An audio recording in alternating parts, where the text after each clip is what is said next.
Tuhan akan menjawab doa kita nanti dengan orang tak terduga, pertolongan dari tempat yang tersembunyi, kejadian kebetulan yang kita tidak pernah perhitungkan.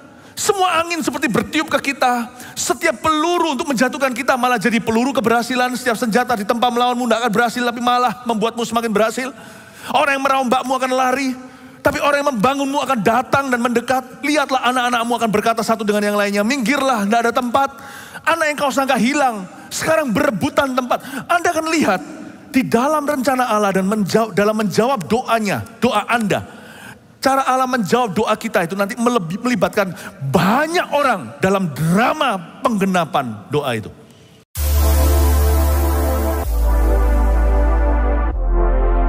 Tuhan harus bertahta di hati dan hidup kita. Mari ambil catatan, kita akan terima rema-rema dari kerajaan Allah. Kita baca terlebih dahulu Matius pasal yang ke-6, ayat 9 sampai 13. Kita baca bersama-sama doa Bapa kami, oke? Kita baca dengan keras tapi teratur. Dalam hitungan ketiga, 1, 2, 3. Karena itu berdoalah demikian bersama-sama. Bapa kami yang di sorga, dikuduskanlah namamu, datanglah kerajaanmu, jadilah kehendakmu, di bumi seperti di sorga. Berikanlah kami pada hari ini makanan kami yang secukupnya. Dan ampunilah kami akan kesalahan kami, seperti kami juga mengampuni orang yang bersalah kepada kami. Dan janganlah membawa kami ke dalam pencobaan, tetapi lepaskanlah kami daripada yang jahat. Karena Engkaulah yang empunya kerajaan dan kuasa dan kemuliaan sampai selama-lamanya. Amin. Di dalam doa Bapa kami, ada satu dimensi yang mengajari kita untuk tunduk dan berserah.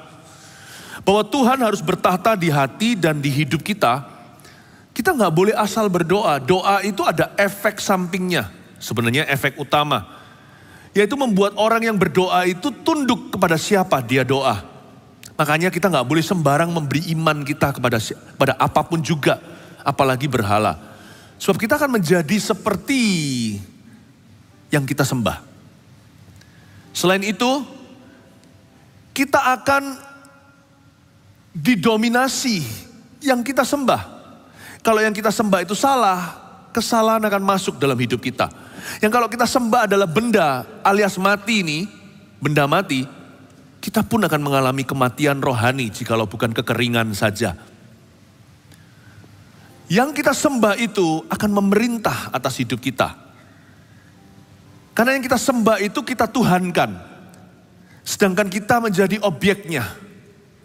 Hati-hati loh ya. Saya tidak mau memberi penyembahan dan doa saya kepada siapa saja. Saya tidak mau berdoa sama manusia, baik manusia itu hidup atau sudah mati. Gak peduli dia seholi apapun atau sesuci apapun. Sebab manusia tidak patut menerima doa. Kita bisa berdoa bersama, berdoa untuk. Kita bisa berdoa untuk sesama, tapi kita gak boleh menerima doa. Saya berdoa kepada Pastor Philip, gak boleh. Saya berdoa bersama Pastor Philip. Bisa berdoa untuk Pastor Philip atau didoakan oleh Pastor Philip. Tidak boleh berdoa kepada. Saya kalau mati, saya juga tidak mau disembah dan didoain sama anak-anak saya. Karena saya adalah papanya. Saya bukan Allahnya. Saya nggak mau jadi orang lain kok. Saya puas jadi ayah mereka. Kenapa saya harus jadi Tuhan mereka? Doa itu sakral. Kepada siapa Anda berdoa, orang itu atau benda itu atau siapapun juga itu engkau tuhankan. Karena itu kalau kita berdoa doa Bapa kami, Bapa menjadi Tuhan kita. Dan Tuhan harus bertata di hati dan hidup kita. Bapa kami di dalam sorga. Ibadah 1 saya sudah jelaskan, intimacy namanya. Keintiman, kenapa Tuhan ingin dipanggil Bapa. Ibadah 2 saya jelaskan, dikuduskanlah namamu. Kenapa waktu kita doa kadang-kadang Tuhan koreksi sesuatu.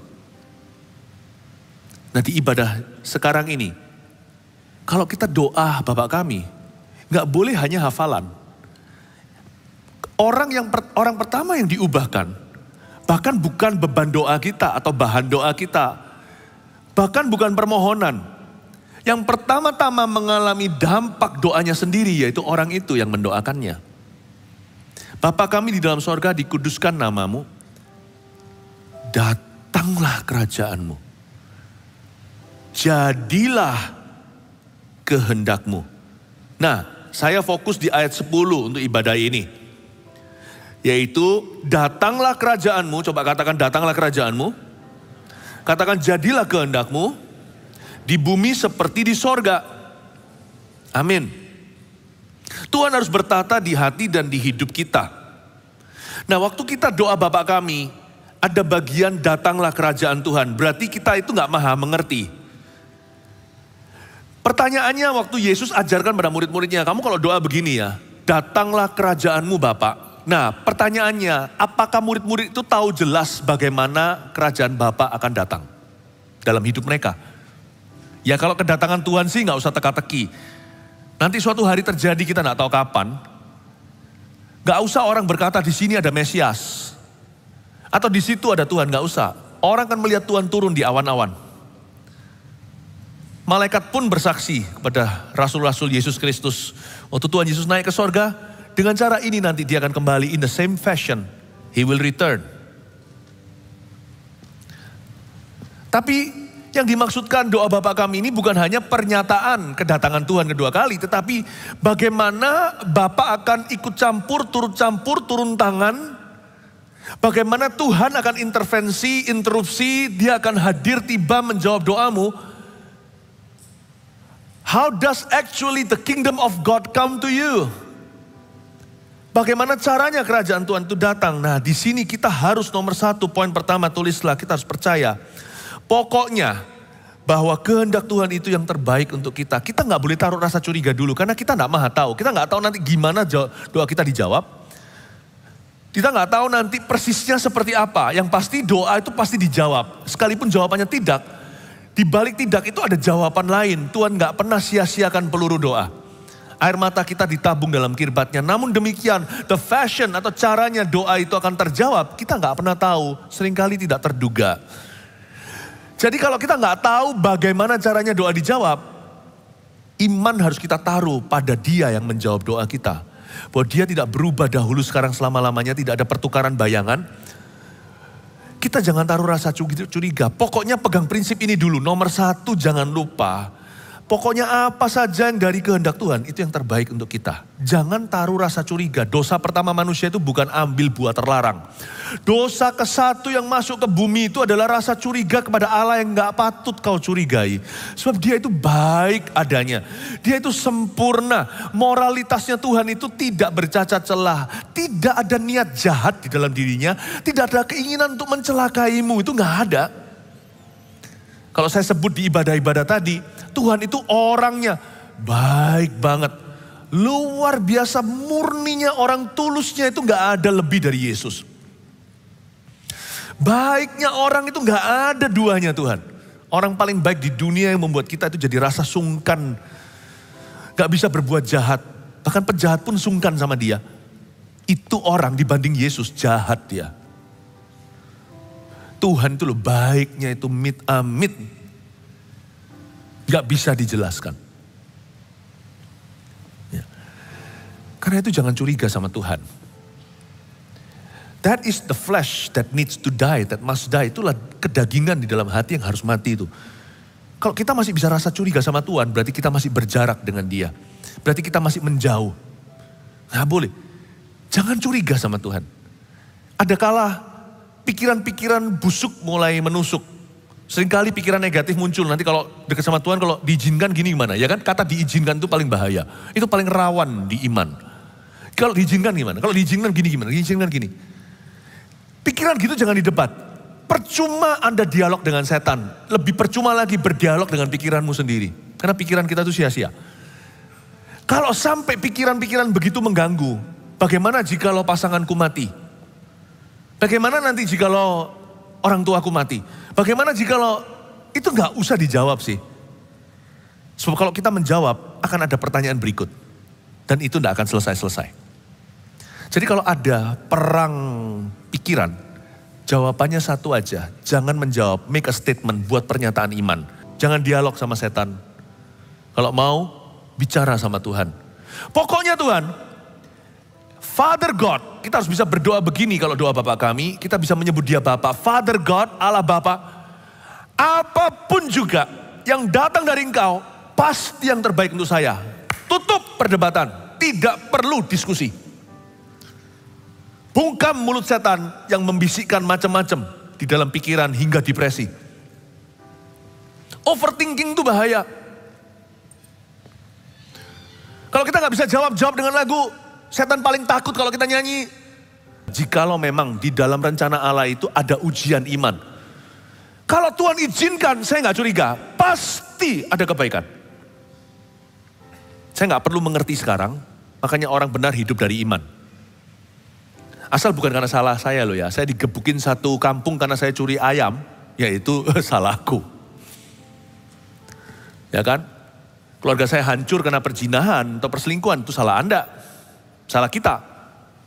Tapi kalau kita sudah semaksimalnya, sebisanya, senurani-nurani sekali mengikut Yesus dengan segenap hati, lalu tiba-tiba ada sesuatu yang sifatnya tidak kita inginkan terjadi, kita belum mengerti, statement ini akan membantumu. Kita harus percaya dulu bahwa kehendak Tuhan itu yang selalu terbaik untuk kita. Kalau Tuhan izinkan, saya tidak paham, tapi saya taruh percaya, ku tahu rencanamu indah bagiku. Father God, everything that comes from you must be the best for me. Bapa di sorga, apapun yang dari engkau, pasti terbaik untuk diriku. Enak loh hidup gitu, itu gak overthinking. Gak usah dipikirin. Kalau setan datang membisikin, bilang aja emangnya gue pikirin. Gak usah sedikit-dikit dipikirin, nanti kalau aku tua tanpa anak gimana? Sudah 7 tahun setengah tidak punya keturunan. Bentar lagi kita anniversary tahun yang ke-8. Kalau aku jomblo seumur hidup bagaimana? Asal bukan salahku ya kan. Kalau salahku maka aku akan merasa guilty, saya akan tertuduh. Bukankah hidupku itu di tangan Tuhan? Bukankah saya sudah serahkan? Bukankah waktu saya lahir baru masuk ke kolam baptisan? Atau mungkin di sungai dan kolam? Bukankah saya sudah menyerahkan tubuh jiwa roh saya kepada Tuhan? Tuhan yang pimpin, udah Tuhan yang pimpin hidup saya. Saya hanya belajar responsibel aja. Saya hanya belajar bertanggung jawab. Tuhan yang pimpin kok. Emang gue pikirin? Emangnya saya pikirin? Gak usah overthinking. Andai kata kita mengerti ini, kemerdekaan, kita akan mendapat kemerdekaan. Kebenaran itu akan memerdekakanmu. Obat penenang pun tidak akan perlu. Sungguhan. Saya tekankan suatu poin yang sederhana. Kalau kita berdoa Bapak kami, datanglah kerajaanmu. Percayalah yang datang dari kerajaan Tuhan itu yang terbaik untuk kita. Yang penting kita hidup sebagai anak-anak kerajaannya. Jadilah kehendakmu. Enak kan? Di bumi, di hidupku, seperti di sorga. Memang Tuhan harus bertahta di hati dan hidup kita. Agar supaya dia bertahta, jangan digoyang-goyang terus. Tahta yang Anda dan saya berikan itu gak perlu tahta yang kaku. Tapi juga jangan kursi goyang. Masa Tuhan duduk di situ digoyang-goyang melulu. Dikit-dikit kecewa sama Tuhan. Dikit-dikit curiga. Dikit-dikit merasa Tuhan jahat. Dikit-dikit merasa Tuhan cuek sama saya. Jangan digoyang terus. Tugas kita itu memuliakan Tuhan, bukan buat dia mabuk. Jangan digoyang-goyang tahtanya Tuhan. It's there, it's fixed. Saya buat fix deh. Saya buat pasti. Aku taruh percaya, pokoknya apapun yang datang dari Bapa itu yang terbaik untuk saya. Amin. Takut gak nanti sesuatu yang buruk terjadi? Gak usah takut-takutan, khawatiran, gak usah gituan.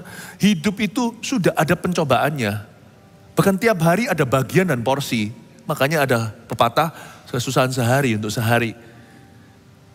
Daripada saya ketakutan, mikirin terus, akhirnya toh tetap ada kesulitan. Mendingan saya relax dan kesulitan datang, Tuhan buat saya ready.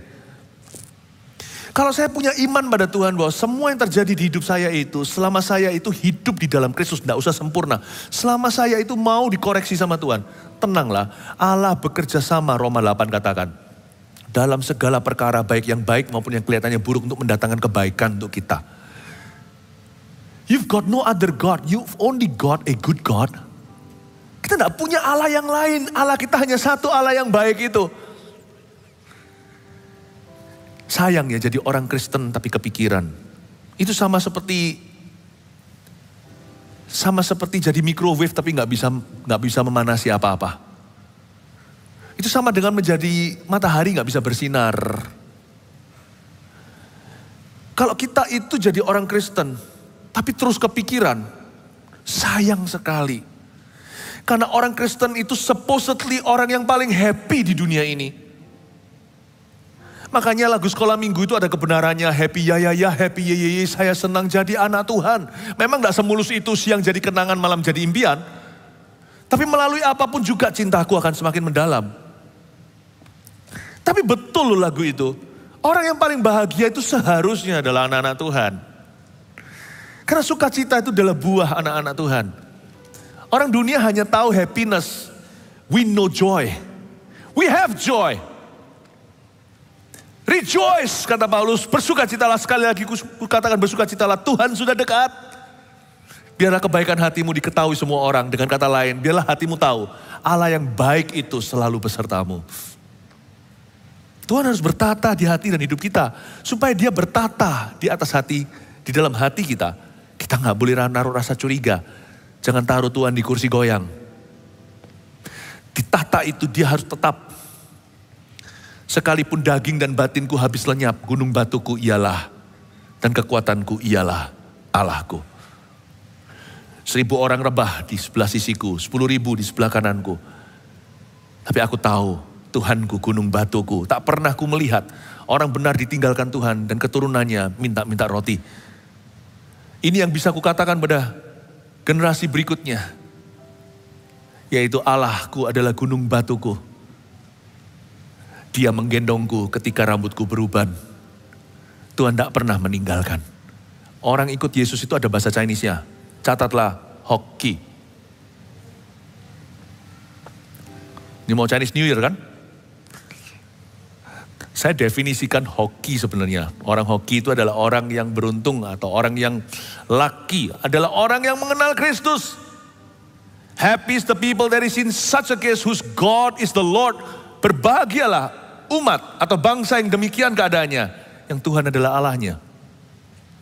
Kita harus percaya bahwa kehendak Tuhan itu yang terbaik untuk kita. Jangan ditawar. Ini no negosiasi. No refund policy. Ada hal-hal tertentu yang harus mutlak di hidup kita. Karena hidup ini penuh dengan abu-abu. Nah kalau fondasi kita aja masih goyang, bahaya tuh gedung. Makanya fondasi gedung itu harus kuat. Karena nanti entah apa, entah ada gempa, ya kan? Nanti skala berapa, entah ada banjir, ada ini, ada itu, ada angin besar seperti beberapa hari lalu di Surabaya ada hujan angin waktu kita adakan saat teduh onsite di sini. Angin. Atas itu nggak menentu, bawah itu harus kokoh. Fondasi kita harus absolut, jangan curiga sama Tuhan. Itu dosa primitif sekali yang harus ditinggalkan. Jangan ikuti jejak Adam dan Hawa. Never curiga dengan Tuhan. Never curiga. Manusia itu salah kaprah. Mereka curiga kepada yang tidak patut dicurigai. Karena sudah membuktikan. Tapi mereka bisa percaya. Cepat sekali tuh orang percaya hingga ditipu uangnya sama orang lain. Aneh ya. Kita itu loh, sistem iman kita itu kacau. Sistem belief kita atau sistem believing. Pada orang yang harusnya kita taruh curiga, kita percaya gitu aja. Tapi kepada Allah sekalipun gak kelihatan yang tak patut dicurigai. Karena dia sudah memberikan segala-galanya, Roma 8 katakan. Kalau putranya yang tunggal aja dikasih ke kita, masa dia itu pelit sama kita sih?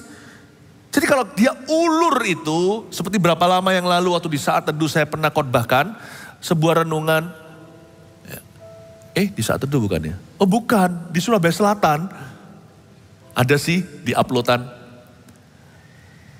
Ketika Yesus seolah tidak menjawabmu. Itu berarti dia menguji iman kita. Bukan karena Tuhan itu gak ada jawaban atau Tuhan tidak bisa menolong kita. Kalau seolah-olah Tuhan tidak tolong kita, itu bukan karena Tuhan gak mampu membantu atau menolongmu. Janganlah terburu-buru, waktumu bukan waktu Tuhan bukan waktu kita. Semua indah pada waktunya. Kita harus percaya dulu bahwa kehendak Tuhan itu selalu baik untuk kita. Katakan kehendak Tuhan selalu baik untuk saya. Coba katakan rekan kirinya, kehendak Tuhan selalu baik untuk Anda. Puji Tuhan, praise the Lord. Ya, berikan tepuk tangan untuk Tuhan Yesus. Yang kedua, selain kita harus percaya kan, belief system kita harus tunduk ya. Ini di sini ujian kita, ini banyak testing kita. Datanglah kerajaanmu. Nah, kalau kerajaan datang itu biasa terjadi clash dengan dengan prioritas kita, clash dengan pengalaman kita, clash dengan pemahaman hikmat hemat kita, clash dengan pengertian sendiri. Makanya kalau percaya Tuhan itu percaya Tuhan sungguh-sungguh, jangan bersandar pada pengertian sendiri. Percayalah kepada Tuhan dengan segenap hatimu dan jangan bersandar kepada pengertianmu sendiri. Kita harus tunduk. Tulis nomor 2, pada rencana Tuhan yang lebih tinggi dari rencana kita. Belajar tunduk. Belajar submit. Nggak hanya believe atau trust, submit. Belajar tunduk. Datanglah kerajaanmu, berarti siapa rajanya? Ayo. Tuhan. Datanglah kerajaanmu itu, doa Bapa kami mengajarkan kita submission. Holy submission. Kita diajari itu submit. Nah itu susah. Karena kita semua adalah keledai liar. Pada mulanya. To submit to Christ. To the leadership of the Holy Spirit. And to the truth of the Word of God. Untuk tunduk kepada Kristus. Kepada tuntunan Roh Kudus. Dan kepada kebenaran firman Allah. Belajar submit. Orang Kristen yang masih bisa bilang, iya begini kata Alkitab, tapi susah Pak. Nah itu berarti orang Kristen yang masih negosiasi dan tawar-menawar. Loh tapi kan gak apa-apa Pastor Philip, kan dia itu kan lagi jujur ngomong gitu. Saya ngerti. Saya juga jujur, tapi bahasa saya beda. Bukan, ya Alkitab bilang gini tapi sulit dilakukan. Saya begini. Apa yang Alkitab katakan memang sulit dilakukan, kalau saya ngomongnya begini. Tapi lebih sulit lagi kalau saya tidak melakukan itu. Nanti hidup saya akan susah. Tuhan, Bapa kami di sorga, datanglah kerajaanmu, jadilah kehendakmu. Di bumi seperti di sorga, beriku kekuatan untuk bisa tunduk padamu di area ini. Bahasanya beda.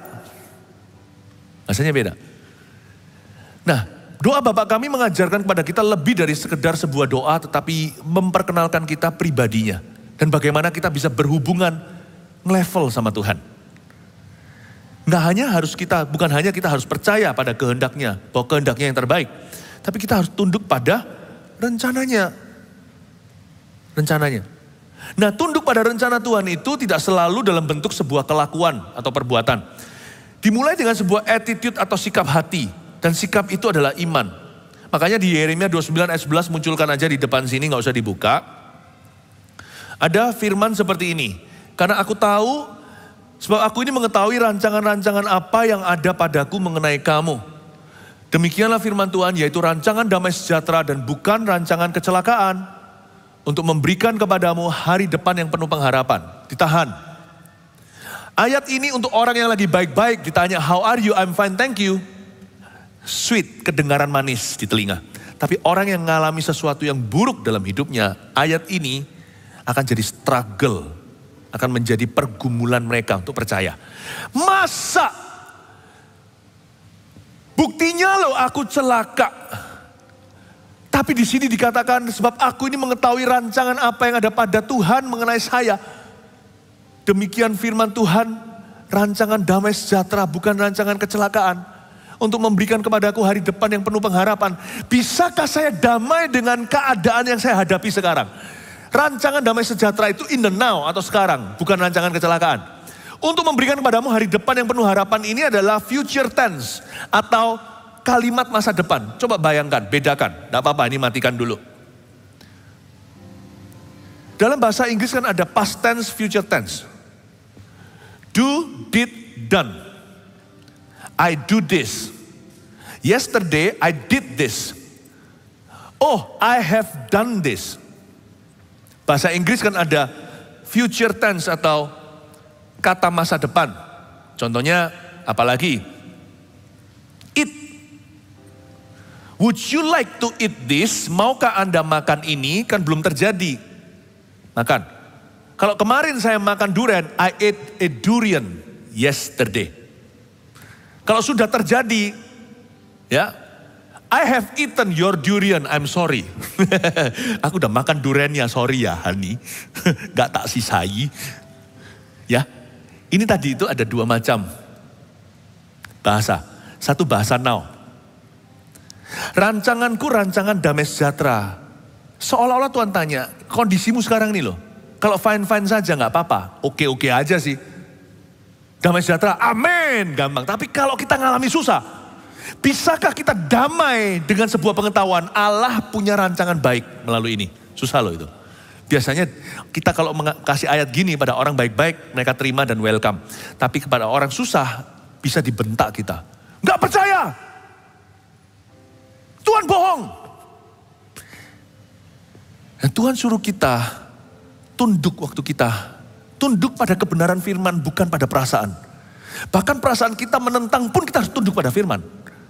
Dan kita harus belajar tunduk bahwa rencana Tuhan sekalipun kita nggak ngerti sekarang, tetap lebih tinggi dari rencana kita. Kalau kita sekarang nggak bisa damai sejahtera, airportnya nggak ada, gimana terbang saudara? Airportnya untuk meluncurkan launching kita, take off pesawatnya menuju ke sebuah destinasi tujuan, bukan Amerika atau Eropa. Tapi sebuah tujuan yaitu masa depan penuh pengharapan adalah now, sekarang harus damai dengan Tuhan dalam keadaan ini. Orang yang tidak diluncurkan dari damai tidak akan ketemu pengharapan. Susahnya bukan pengharapan, semua orang mau. Semua orang berharap keluar dari masalah, semua orang berharap dapat mujizat, semua orang berharap untuk sembuh. Tapi kesulitannya itu tinggi itu in the now, di sekarang ini loh. Bisakah aku berdamai dengan keadaan ini? Bisakah aku berkata, it is well with my soul. Jiwaku, engkau baik-baik saja. Sekalipun ya ampun setengah mati rasanya. Can you have peace with your situation in the name of the Lord?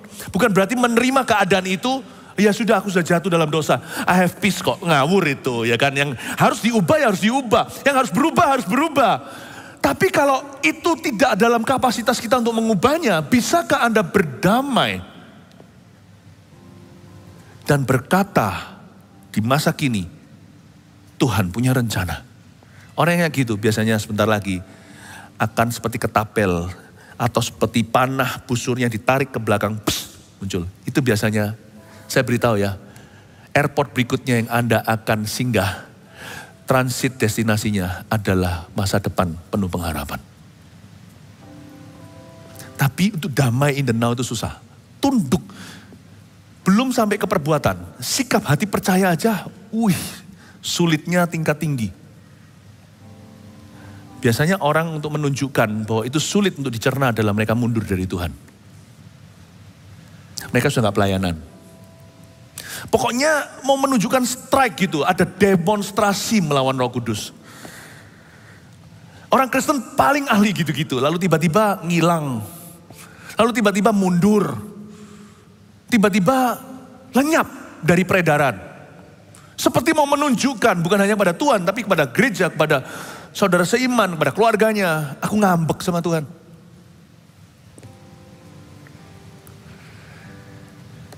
Datanglah kerajaanmu itu not as easy as it is said. Tidak semudah itu diucapkan. Datanglah kerajaanmu itu submit to the kingdom. Tunduk pada kerajaan Allah. Jadilah kehendakmu di bumi seperti di sorga. Sebelum kejadian beneran, dimulai dulu dengan perang batin. Sampai kita berkuasa berkata, ya sudah Tuhan, jadilah kehendakmu. Ayo tuntun aku dari sini.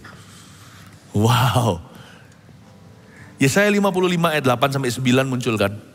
Tunduk kepada rencana Tuhan lebih tinggi daripada rencana kita. 55 ayat 8, sebab rancanganku bukanlah rancanganmu. Dan jalanmu bukanlah jalanku, demikianlah firman Tuhan ayat 9. Seperti tingginya langit dari bumi, demikianlah tingginya jalanku dari jalanmu dan rancanganku dari rancanganmu. Ingat 153 ikan.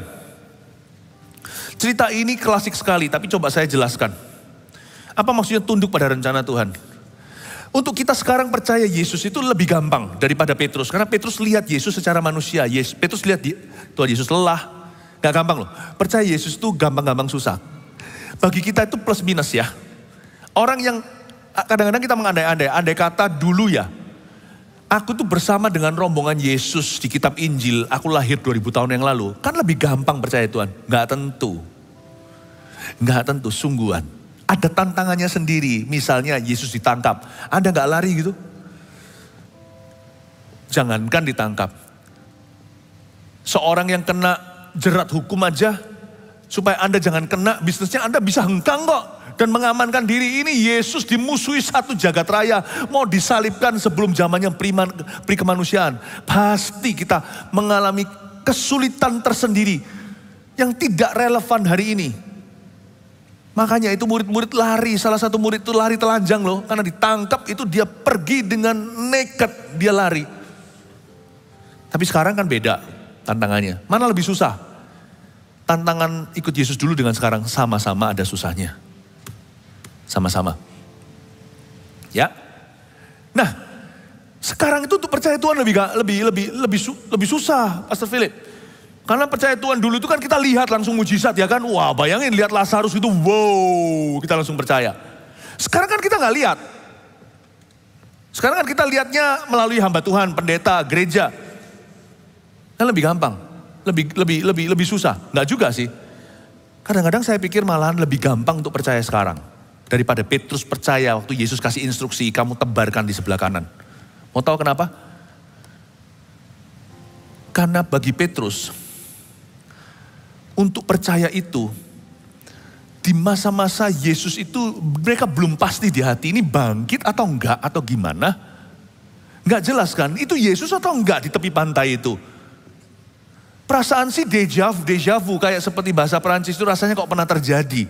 Rasanya kok aku itu mengenali ya orang itu. Yang pertama mengenali dia adalah muridnya yang paling dikasih yaitu Yohanes. Tapi Yohanes nggak cemplung ke air. Petrus yang telanjang atas lalu berenang ke sana. Ketika Yesus berkata, tebarkan di sebelah kanan.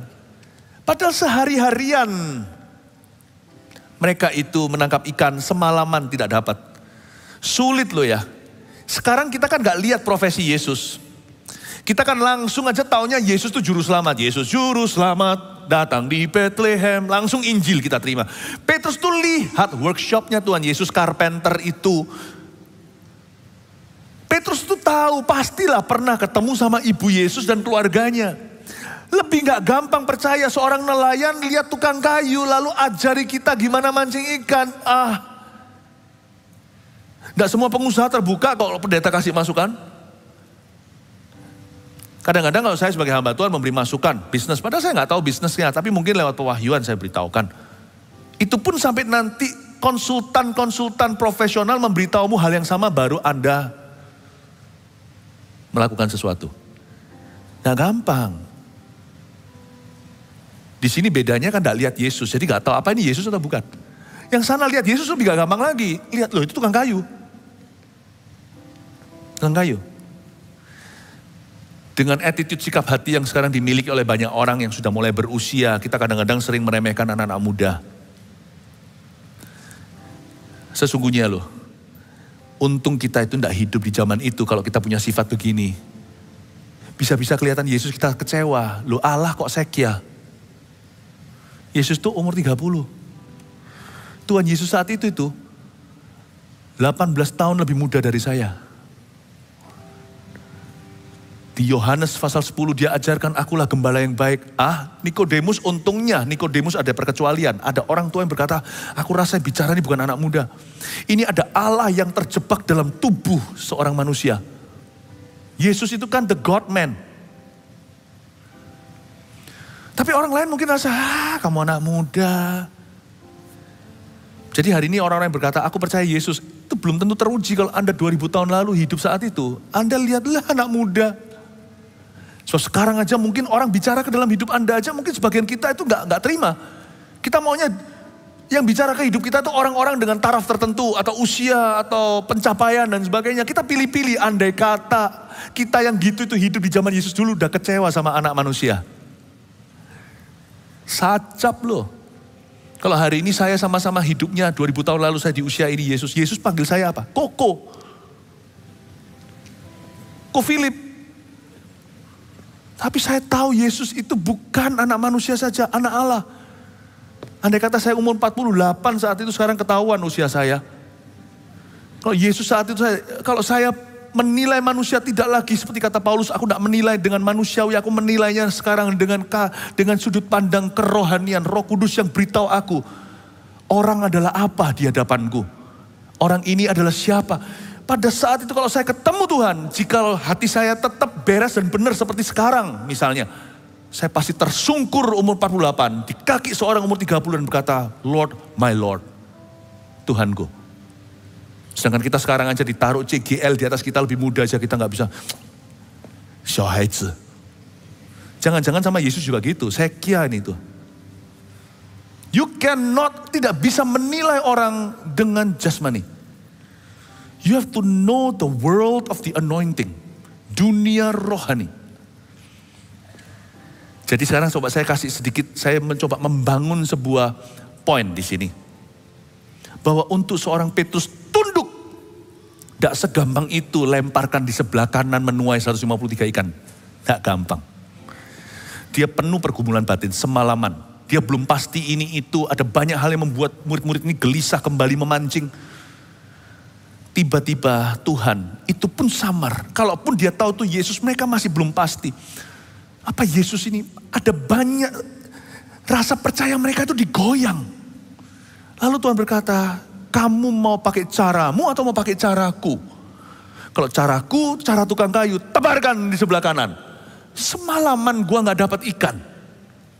Tebarkan. Ditebarkan di sebelah kanan.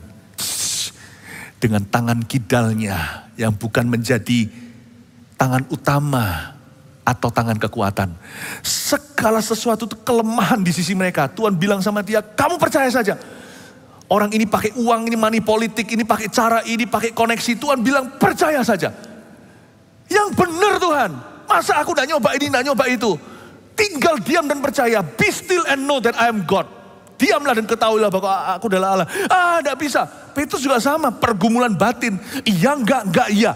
Tapi dia tebarkan dan menuai 153 ikan. Tunduklah pakai cara Tuhan. Susah Tuhan mengampuni. Aku benci setengah mati. Apa-apaan kau suruh aku memberikan pipi kiri. Kalau Tuhan ngomong kasih pipi kiri, kasih pipi kiri itu. Anda tidak akan menyesal nanti. Kalau Tuhan berkata sama Anda, ya kan, suruh meninggalkan dosa. Dosa yang sudah lama selama ini Anda pegang erat-erat, tinggalkan. Anda tidak akan pernah menyesali pahalanya. Kalau Tuhan mengajarkan sesuatu yang sesuai firman, tapi itu sulit untuk Anda lakukan, tapi itu adalah sebuah hikmat. Anda tahu itu Alkitabiah apalagi, dan Anda rasa Roh Kudus berbicara, do it. Lakukan. And you will see glory. Anda akan melihat kemuliaan.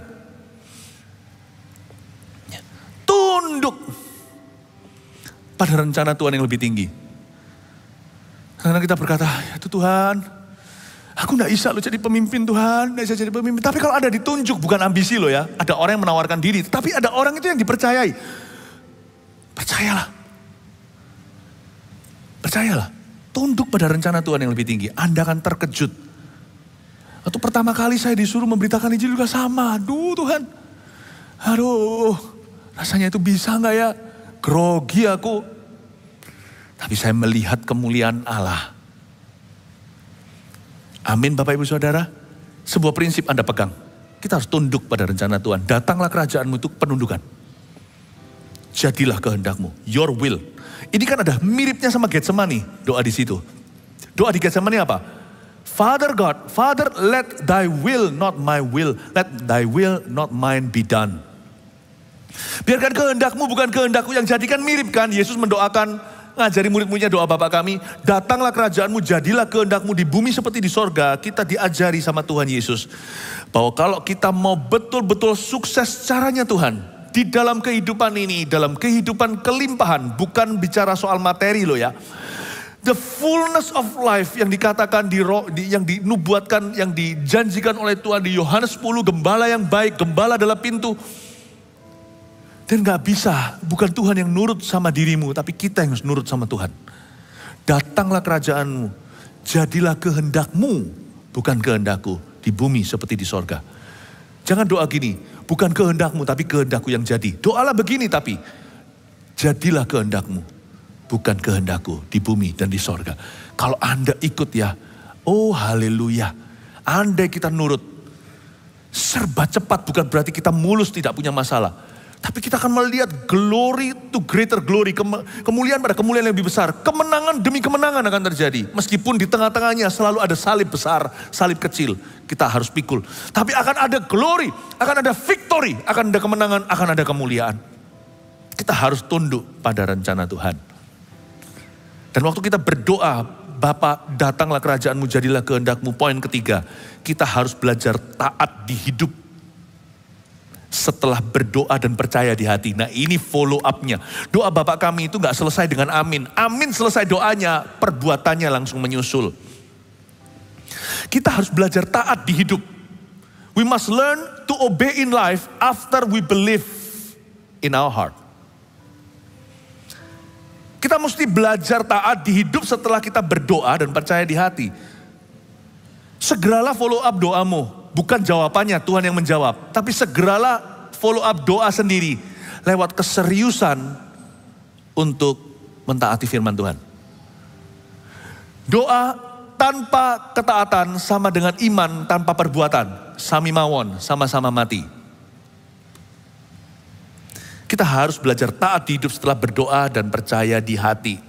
Doa Bapa kami setelah amin. Jangan lupa loh ya. Tadi kita ngomong apa sebelumnya? Jadilah kehendakmu. Kata jadilah itu terlalu luas untuk kau genapi sendiri. Karena kehendak Tuhan itu melibatkan entah berapa orang nanti dalam rencana Allah atas hidupmu. Entah kejadian apa. Entah fasilitas apa. Ya, entah wujudnya apa. Tetapi yang misteri itu urusan Tuhan. Yang jelas urusan Anda. Jadilah kehendakmu. Yang pertama menjadikan kehendak Tuhan yang sudah kita tahu adalah dirimu dan diriku. Ketika kita berkata, let your will be done. Jadilah, let. Waktu kita berkata, jadilah. Kita langsung punya obligasi untuk mentaatinya. Be the first fulfillment of your prayer. And you will not be the last fulfillment of your own prayer. Jadilah penggenapan pertama, perdana, doamu sendiri. Tapi Anda tidak akan menjadi penggenapan terakhir. Karena setiap rencana Tuhan itu, sekali lagi saya katakan, tidak berakhir dengan dirimu. Tuhan tidak pernah menjawab doamu dan doaku dengan kita saja. Tuhan akan menjawab doa kita nanti dengan orang tak terduga, pertolongan dari tempat yang tersembunyi, kejadian kebetulan yang kita tidak pernah perhitungkan. Semua angin seperti bertiup ke kita. Setiap peluru untuk menjatuhkan kita malah jadi peluru keberhasilan. Setiap senjata ditempa melawanmu tidak akan berhasil, tapi malah membuatmu semakin berhasil. Orang yang merombakmu akan lari, tapi orang yang membangunmu akan datang dan mendekat. Lihatlah anak-anakmu akan berkata satu dengan yang lainnya, minggirlah, tidak ada tempat. Anak yang kau sangka hilang, sekarang berebutan tempat. Anda akan lihat di dalam rencana Allah dan dalam menjawab doanya, doa Anda. Cara Allah menjawab doa kita itu nanti melibatkan banyak orang dalam drama penggenapan doa itu. Oh haleluya. But yang pertama menjadikan kehendak Tuhan yang dia sudah ketahui adalah orang yang mendoakan.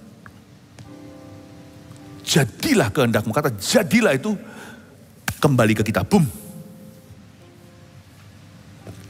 Lalu ada kata-kata gini. Di bumi seperti di sorga. Urusan kita di bumi, urusan Tuhan dari sorga. Kalau Anda baca di kitab Mazmur, dari mana pertolongan kita? I lift up my eyes to the hills. Where does my help come from? My help comes from the Lord. My help comes from the Lord. My help comes from the Lord, the maker of heaven and earth. Kemana aku mendapat pertolongan? Dari mana aku dapat pertolongan itu? Pertolonganku datang dari Dia, pencipta langit dan bumi. Seperti gunung-gunung Yerusalem mengelilingi Yerusalem. Pertolonganku datang dari atas. Ada juga pemazmur berkata, Daud ngomong begini.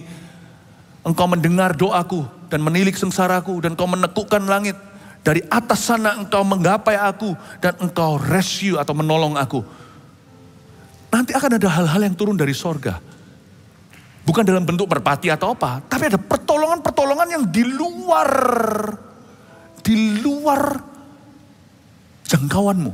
Dan Anda tahu kalau itu Tuhan campur tangan, itu gak mungkin manusia.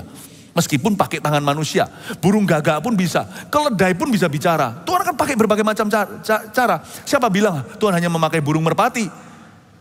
Nanti jangan kaget loh ya, burung hitam pun akan menolongmu. Anda tahu kalau burung gagak enggak gitu. Ini pasti disuruh sama the maker of heaven and earth. Pasti disuruh sama penciptanya. Langit milik Tuhan. Sorga milik Tuhan. Apa yang kau ikat di bumi akan terikat di sorga. Yang kau lepaskan di bumi akan terlepas di sorga. Harus ada kongsi kerjasama. Langit, sorga milik Allah. Bumi urusan Anda. Jadilah kehendakmu di bumi. The word must become flesh. Firman harus menjadi daging. Dan firman yang mendarah daging, itu adalah urusan kita. Lakukan pertama, waktu Anda keluar dari ruang doa Anda atau keluar dari gereja, adalah ketaatan. Keluar dari gereja, jangan berantem di parkiran. Ingat ya, tiap kali kita berkata amin sebuah doa, remember this, your first step matters. Langkah pertamamu itu akan menentukan. Baik itu dari gereja, baik itu dari CG kelompok kecil, cell group, connect group, baik itu di dalam doa Anda saat teduh. Langkah ke satu Anda itulah perasan pertama susu dan madu.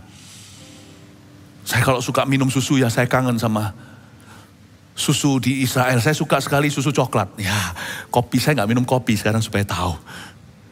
Kopi saya itu susu, bukan kopi susu. Susu bener kayak anak kecil memang. Kadang-kadang diketawain sama beberapa orang. Ih kok Philip minum milk. Tapi perasan pertama, waduh. Di Israel itu enak sekali. Sisanya diekspor kali. Di Hokkaido juga sama waktu saya pelayanan di Jepang. Wah. Yang pertama itu yang gurih. First step after you pray. Your first obedience will set the day. Langkah ke satu setelah Anda doa amin itu langkah pertama dalam ketaatan itu yang akan menentukan warna seharian. Makanya setelah saat teduh jangan langsung keluar, langsung marahi pembantu. Gak boleh. Saya setelah saat teduh pribadi, saya keluar biasanya kalau ketemu istri saya rangkul, saya peluk, saya cium. Anak-anak saya. Your first step. Jadilah kehendakmu di bumi. Langsung membumi. Dari doa langsung membumi. Membumi dalam ketaatan. Kita harus belajar taat di hidup ini setelah kita berdoa dan percaya di dalam hati. Amin, amin. 3 poin sederhana kita pelajari dari doa Bapak kami. Nanti masih ada 2 kali ibadah. Ikuti ya. Kejar semua ketinggalan. 1. Tuhan harus bertata di hati dan hidup kita. Datanglah kerajaanmu, jadilah kehendakmu. 1 apa? Kita harus percaya bahwa kehendak Tuhan itu yang terbaik untuk kita. 2. Kita harus tunduk pada rencana Tuhan yang lebih tinggi dari rencana kita. 3. Kita harus belajar taat di hidup setelah berdoa dan percaya di hati. Haleluya. Berikan tepuk tangan untuk Tuhan.